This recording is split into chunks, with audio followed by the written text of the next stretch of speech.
एक डाल लो रास्ता बची डाल दो काढ़ो के लिए लाए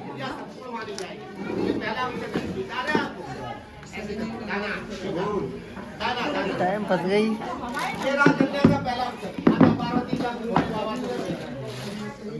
दूसरे वचन में दूसरा निवेदन इस कन्या में आपसे ये हब्बे प्रदाने प्रदाने पूजिए था। दो शब्द है हब्बे और कब्ब। हब्बे माने होता हविष्यान, जिसके द्वारा हम लोग आहुति देते हैं और देवताओं की प्रसन्नता के लिए हवन पूजन किया जाता है। तो हविष्यान के द्वारा जो आहुति देते वो स्वाहा कहते हैं ना, वो स्वाहा देवी का सूत्र है। कौन सी देवी है? वो देवी स्वाहा देवी उसको कहते हैं जो हमारी आपके द्वारा की हुई आहुति को देवताओं तक डायरेक्ट पहुंचाने का काम करती स्वाहा देवी, और उनका आशीर्वाद मिलता है हम लोगों को। हम लोग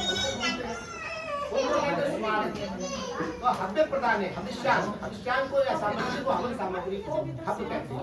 दूसरा शब्द है कब्ब।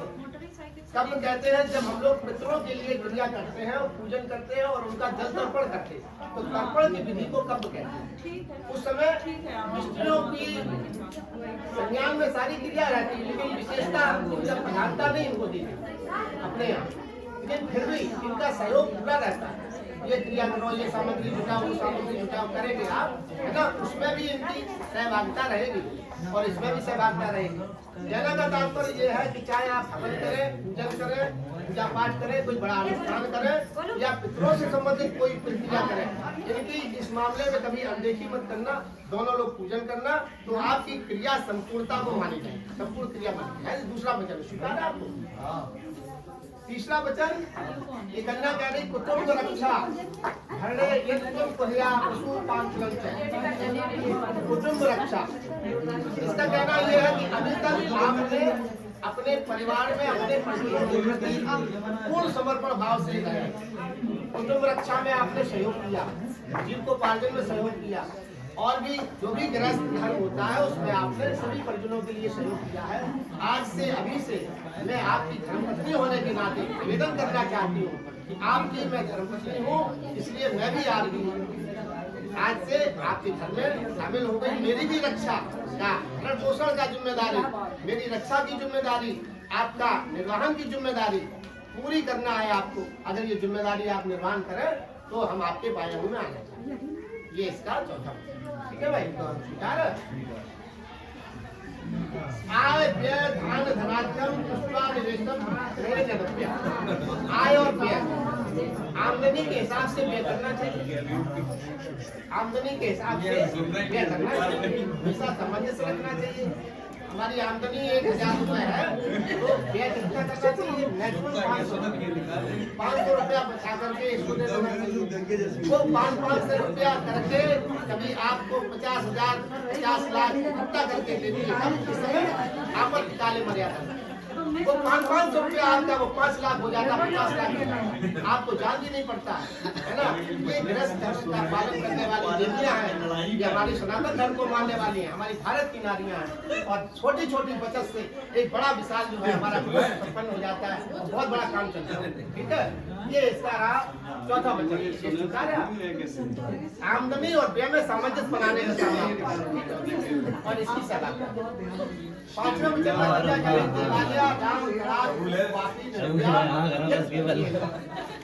दिवाले में जाकर के पूजन करेंगे आप नहीं, और समाज के हित में कुएं बावड़े तालाब जो पहले बनवाए जाते थे, अब क्या होता है आपने बड़ा झंझट रखवा दिया,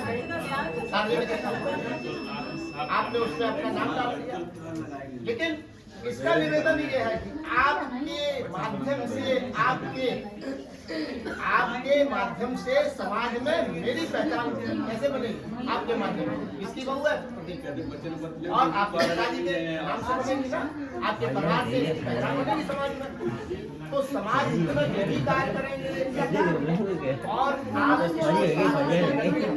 उसमें बंधन नहीं होगा।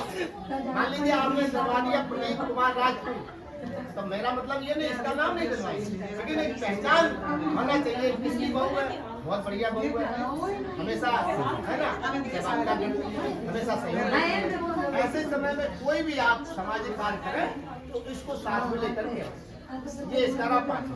ठीक है भाई, स्वीकार है आप।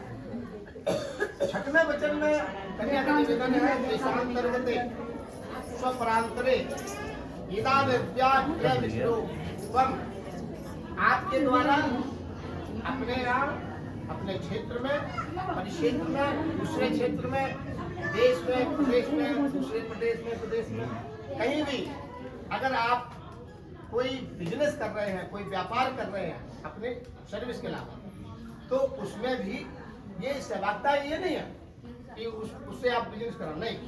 सलाह मशवरा के तौर पे, गृह मंत्री के तौर पे, एक मित्र के तौर पे, एक अपनी धर्मपत्नी के तौर पे, इससे भी कभी कभी समयानुसार आप सलाह मशवरा लिया। ठीक है, उस सलाह मशवरा से क्या होगा कि कभी कभी हमारा इतना वजन हो जाता है, इतना काम हो जाता है, वर्कलोड हो जाता है, कभी कभी हम लोग जो है उस स्थिति में पहुंच जाते हैं कि हम थक जाए। तो उस समय ऐसे विशेष समय के, ऐसे विशेष परिस्थितियों में आप इसकी सलाह मशवरा लेंगे, वो आपको आगे आने वाले समय में लाभान्वित करेगा। इसका छठा वचन। सातवें वचन में कन्या का कहना है, न सेवनिया यद पालित्या त्वया भ्रो कामनी कामनी। कंचन और कामनी, कंचन माने सोना, कामनी माने सुंदर। कंचन और कामनी से बड़े बड़े बचके रहते हुए भी नहीं बच पाते, ऋषि महात्मा भी मन अडोल हो जाता है।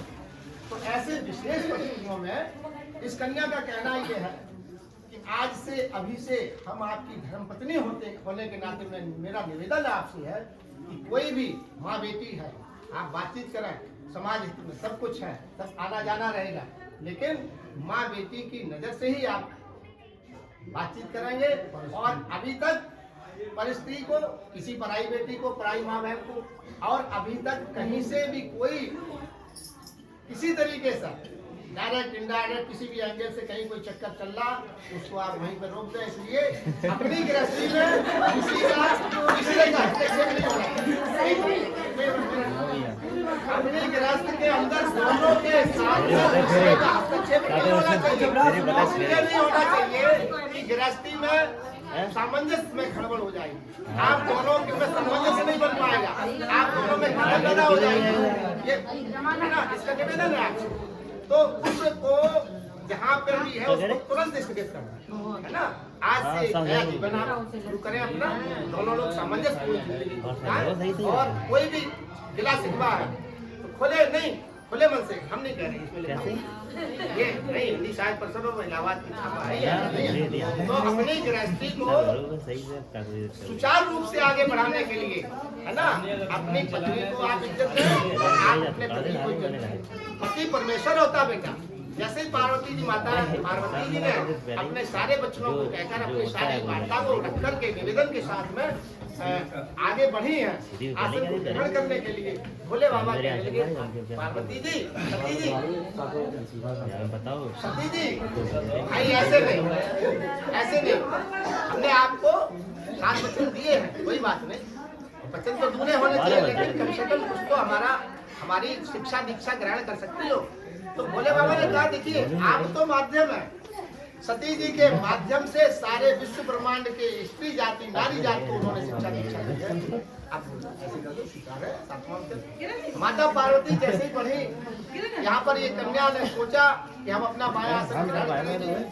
आप कहने लगे भोले बाबा के माध्यम से आपकी चित्तवृत्ति में भी कुछ उद्गार, कुछ भाव प्रकट हुए। उन्होंने कहा, भोले बाबा ने माता पार्वती से कहा था, मध्यम चित्तम सदा मदाज्ञा परिपालन। आपकी चित्तवृत्ति से इस कन्या की, इस बेटी की चित्तवृत्ति मिलना चाहिए। आपके भाव से मतभेद नहीं होना चाहिए, भाव एक होना चाहिए, मन एक होना चाहिए। दो आत्माएं है ना, आत्मा एक होना चाहिए, शरीर दो है ना।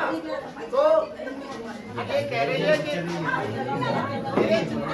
आपका कहना इससे अपनी चित्तवृत्ति को मिला करके, मतलब सामंजस्य बना करके हर हाल में, हर परिस्थिति में, और एकदम सदा मनाज्ञा पर पालन, अपने पति की आज्ञा का कभी भी जाने अनजाने में उल्लंघन नहीं होना चाहिए। पति की मर्जी के बगैर अपनी शैली के बाहर एक पैर नहीं रखेंगे आप। अपनी धैर्य की मर्यादा, अपने परिवार की मर्यादा, अपने समाज की मर्यादा, अपने धर्म की मर्यादा, इन मर्यादाओं को किसी के द्वारा, किसी भी जातक के द्वारा अगर उल्लंघन हो जाता है तो वहीं पर हम लोग पता नहीं कितनी गहरी गट में जाते हैं, है ना। अपने परिवार की मर्यादा का कोई उल्लंघन नहीं, अपने समाज की मर्यादा का कोई उल्लंघन नहीं, इस पर विशेष ध्यान देना है। दूसरा, पतिव्रता धर्म प्रारब्धम कुर्या सदा सर्वनियमं प्रेम। आपका मानना रहेगा, हमेशा आपका विचार रहेगा कि हम इस पर खड़े उतरने की कोशिश करेंगे, हमेशा पातिव्रत्य धर्म का पालन करेंगे। ठीक है, आपको वचन सुधारेंगे। पीड़ा शरीरम संस्कार समायुक्त दर्शनम हास्यम प्रग्रहे मानम त्यजेत पेशुत व्रत।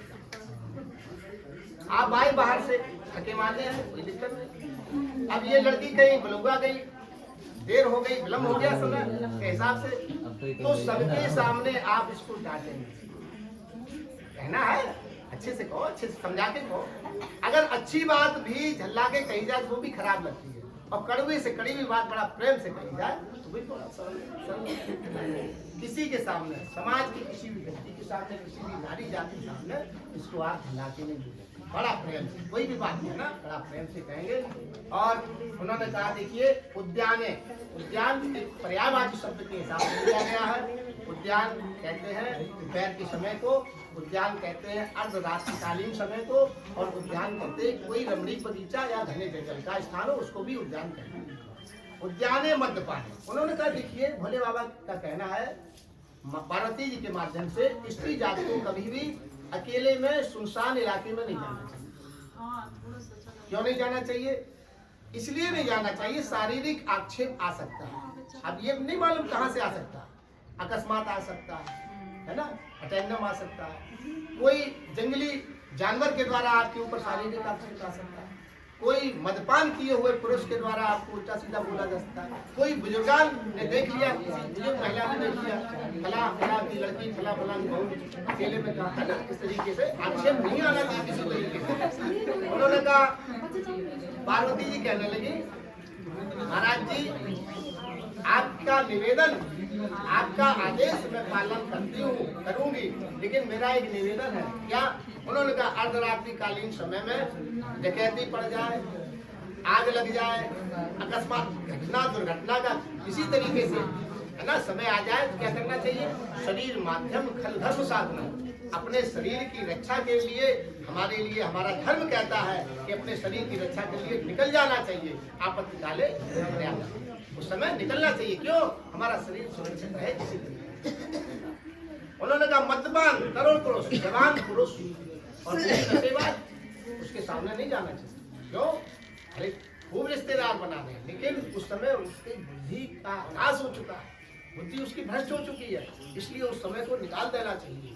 उन्होंने कहा मत्स्युक्त हाथी के सामने नहीं जाना चाहिए। वाला हाथी होता ना, तो अपने यहाँ जब माँ लक्ष्मी का पूजन होता है ना, होता ना, मान में होता है, तो उस समय हाथी को पूजन करने जाती है महिला, सामने से करती हैं। तो भोले बाबा ने एक तर्क दिया, अगर मतवाला हाथी है, बिगड़ा हाथी है, मतवाल उस हाथी के साथ में उसका महावत है, उसका मालिक है, आप कर सकती हैं। नहीं तो अपने यहाँ क्या होता है, कोई तो अपने मिट्टी का बना लिया, किसी ने लोटा बना लिया, किसी ने पीतल धातु का ले आई, है ना। तो इस तरीके से उन्होंने एक तर्क दिया कि अपने शरीर की रक्षा का हमेशा ध्यान रखना चाहिए। ये बड़ा अमोल शरीर है, 84 लाख योनियों में भगवान की महती कृपा से ये शरीर मिलता है। एक एक पल बड़ा आनंदमय जीवन जीना चाहिए। इसको मतलब गृह कारण नाना जंजाला तमाम झंझावात जरूर है, लेकिन एक एक पल का बड़ा आनंद लेना चाहिए इस अपने शरीर में। कहते राजद्वारे पिता ग्रहे, राजद्वार से कभी भी शासनिक प्रशासनिक अगर आपकी तरफ कोई सूचना आती है तो ही जाना चाहिए, वरना नहीं जाना। पुरानी भाषा में राज दरबार में बिना बुलाए नहीं जाना चाहिए। पता नहीं किसका आक्षेप आपके ऊपर आरोपण कर दिया गया। पिता ग्रहे, लड़की को पिता के घर शादी के बाद में, विवाह के बाद में, विवाह के उपरांत अपने पति की आज्ञा से ही पिता के घर, अपने ससुर की आज्ञा से ही जाना चाहिए। अपने बुजुर्गों का हमेशा सम्मान करते रहना, पूछते रहना और सबके सामंजस्य में अपने विचारों का आदान प्रदान करना। अपनी नहीं, अपनी चलाओ नहीं। आज्ञा बिना न गंतव्यम पाते, बिना पति के आज्ञा के पाते तो धर्म आपका उसका उल्लंघन हो जाए। इसलिए बेटा ध्यान रखना हमेशा अपने पापा की, अपनी मम्मी की, अपने बाबा की, अपनी रिश्तेदारी की मर्यादा का भी ध्यान रखना। कहाँ की क्या किसकी बिटिया कहाँ से आई, इन सब चीजों का पढ़े लिखे आप लोग हैं, कोई कहने की जरूरत नहीं है। इसलिए अपने अपने बच्चों को सुधार करते हुए ध्यान रखना। बोलो शंकर भगवान की जय। अब इनका भाई आसन बदल दो, पटा भी बदल दो।